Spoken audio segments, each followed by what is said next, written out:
လေးရှားမှာအခုနောက်ပိုင်း Grab ကားစီးရတာအရင်လောက်မလုံခြုံတော့ပါဘူးပြီးတော့ရင်ကျွန်တော်တို့တယောက်လည်းသွားတဲ့အချိန်မျိုးပဲဖြစ်ဖြစ်ဥပမာမိန်းကလေးတယောက်လည်းပဲဖြစ်ဖြစ်သွားတော့မှဆိုရင်တော့ကျွန်တော်တို့ Grab ကားစီးဖို့စဉ်းစားရမယ့်အခြေအနေရှိတယ်ပေါ့နော်ပြီးတော့ရင်ကျွန်တော်တို့လမ်းမှာလည်းအရင်ကထက်အစစ်စီနည်းနည်းများလာတယ်အဲ့ဒါကြောင့်မလို့ဒီ software 3ခုသာရှိထားမယ်ဆိုရင်ကျွန်တော်တို့ယထာနဲ့ကျွန်တော်ကိုမသိတဲ့နေရာတွေကိုသွားမယ်ဆိုရင်လာမှတော်တော်လေးအဆင်ပြေတဲ့ software 3ခုဖြစ်ပါတယ်အဲ့ဒါကြောင့်မလို့ဒီ software တွေ3ခုရှိတာအပြင်အခုမှကားစီးဖူးတဲ့လူတွေယထာလုံးဝမရှိတတ်ဖြစ်နေတဲ့လူတွေယထာလမ်းညော်လုံးဝရှုံနေတဲ့လူတွေအတွက်တော်တော်လေးတော့အဆင်ပြေသွားမှာဖြစ်ပါတယ် movie ရဆိုရင်ကိုသွားချင်တဲ့နေရာကိုရိုက်ထည့်လိုက်တာနဲ့ဘယ်ကားကိုစီးရမယ်ဘယ်မှာကားပြောက်စီးရမလဲဆိုတာကိုတိတိကျကျပြပေးပါတယ်ပြီးတော့ကျွန်တော်ရောက်နေတဲ့အနီးနားမှာရှိတဲ့ဘတ်စကာမတ်တိုင်ကိုလည်းပြပေးတဲ့အပြင်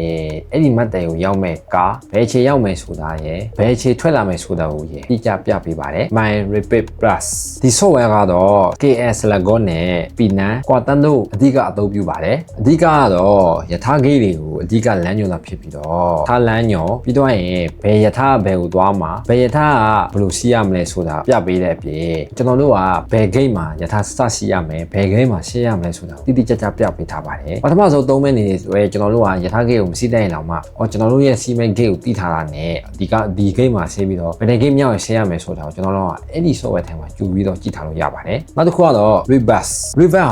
အဝေးပြေးကားများအတွင်း online booking လက်မှတ်ကိုကြိုတင်ဝယ်လို့ရတဲ့ software ဖြစ်ပါတယ်ကိုနေတဲ့နေရာကိုထည့်ပြီးတွားချင်တဲ့မြို့နဲ့တွားချင်တဲ့ရက်ကိုရွေးပြီးတာနဲ့ဈေးနှုန်းပါတစ်ခါတည်းပြပေးပါတယ်ကြိုတင်လက်မှတ်မှာဝယ်လို့ရပြီးတော့ payment အနေနဲ့ဒီ